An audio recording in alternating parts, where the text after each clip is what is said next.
guess it's because people kind of remember me from years way back when I was at the University of Pittsburgh. All right, take us back. It was 1976, right? You're a junior, and your first run of the game. Did you break loose?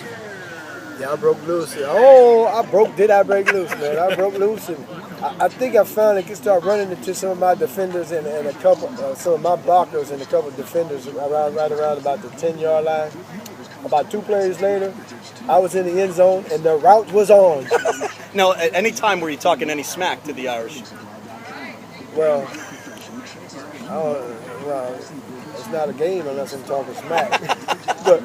but no, I don't do a lot of talking, man. I let them do all the talking. I was doing my talking. I do my talking through performance, and you know, I was pretty fortunate in my 4 years at the University of Pittsburgh to have some good games against the Fighting Irish. And as I tell everybody, I said one of the reasons why is because rumor had it when after I visited here that Tom Pagner went to Air Parsegan and said he's just a skinny little kid from Aliquippa, Pennsylvania that would never make it as a major college running back.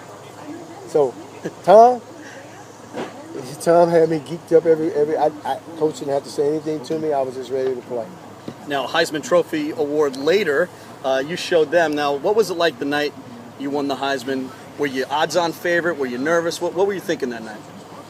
Well, I pretty much knew that I had it. I won it hands down at that time. Going into my senior year, there was two front runners. Well, there was Joe Roth, there was Ricky Bell, there was Tony Dorsett, and there was somebody else. I could think of those 3 names off the top of my head. Joe Roth was stricken with cancer, and bless his heart, bless his soul. You know, he passed away. And later that year, and then you got Ricky Bell, Ricky Bell and I was banging him out, man. We were going back and forth. Matter of fact, I remember calling one of my assistant coaches, Jackie Sherrill, who recruited me for the University of Pittsburgh, and then he had went away my junior year. He left my junior year and went to Washington State to become a head coach there. And I remember SC playing Washington State, and I called Coach Sherrill. I'm like, Coach, man, what are you doing? Ricky Bell had busted about 350 yards or so on those guys, and I said, man, what are you trying to do, man? You trying to help me? You got to help me out with this race I'm in between with this guy. He said, Tony, I want you to know one thing. He said, we hit that man with everything but the kitchen sink, and he said he earned every yard he got, but we were going neck and neck that season, and Ricky got injured, unfortunately for him. Ricky was injured a little bit during that season, and I ended up pulling away from the pack. Talking with Tony Dorsett, it's the 5-star for life golf outing here at Morris Park. All right, then you get drafted, you go to Dallas, you win a Super Bowl there, so you win the national championship, Super Bowl, back-to-back years. This stuff's easy, huh? You better know it, bro. I'm like, yeah, man, this is all right. What a heck of a ride that I had, coming out of the University of Pittsburgh, winning the national championship, Heisman Trophy, going to Dallas, winning Rookie of the Year, Super Bowl champion. Man, I was on cloud 9. And of course, a great, illustrious Hall of Fame career at the Cowboys. And we talked yesterday a little bit about wearing that star in your helmet. What was it like to now be in the Ring of Honor in Dallas? Well, you know, when you're playing there, and you look up, you know, especially we were in the older stadium, the old stadium then it was,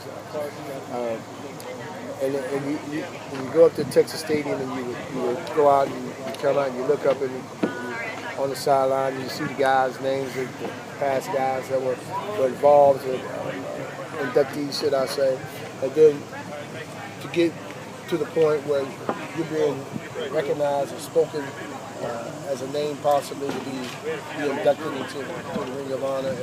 It's a lot of pride, it's a lot of satisfaction, and I tell you what, being one of the names in the Ring of Honor, Cowboys Stadium is, in my opinion, it's pretty prestigious award when it comes to being in Dallas area, being a part of the Cowboys, being played in the National Football League. So I take a lot of pride in having my name up there. What about watching the game today, the NFL? What running backs do you love to watch? Is there anybody that you think emulates you at all?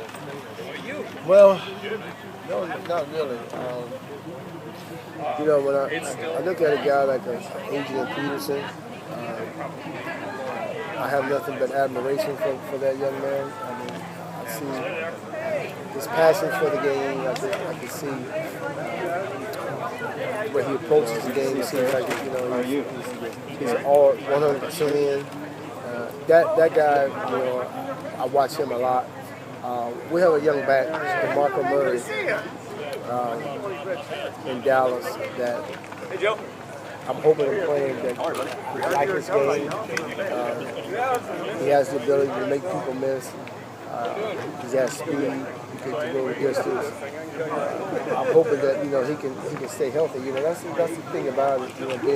Being a runner in the National Football League is not only being tough and being able to take the punishment, but you gotta stay healthy. You gotta stay on the field. And if we keep him on the field, obviously I think he has the opportunity to be possibly one of the great backs. And in your heyday, was there ever a linebacker? Was there ever a guy that just hit you the hardest and you always just tried to avoid on the field? Who was the guy that you're just scared of? Now, I know you're going to say no one, but who was the guy that would hit you hard, Tony? I think the hardest hit I got was from my mother. I'm serious. Well, we appreciate your time here. Now, you're not playing, right? You're just, you might climb the rock wall over there? I was thinking about it. See, I'm 59, and I know there's some people probably think I can't scale that wall, but if I can get some bets, like I always tell me, they always try to ask me, how fast are you? You still fast? I said, well, I don't run for fun, I'll dash for cash. So I can climb that wall if you got enough money. Tony, thank you so much. Enjoy the day out here. Loved meeting you, and anytime you're back in South Bend, because we love you here in South Bend, Tony, you're welcome. That's good. I'm glad to know that, man. That's not, because of back in those days, back in those days, sure. Back in the University of Pittsburgh days, did so much damage to the Fighting Irish. I didn't know if I'd be welcome to be here. I'm glad to see people really are accepting me here. That's good to know. How's the program at Pitt? They're going to have a good year this year? Man, I'm hoping so. We've had so many changes over there in the last few years. But we've got a good man there, and I'm just hoping that things can work out for him. All right, Tony, thanks a lot. Enjoy the rest of your day out here and the afternoon here in South Bend. It's Ragz and the Bartender with Tony Dorsett, the Hall of Famer on 95.7 The Fan.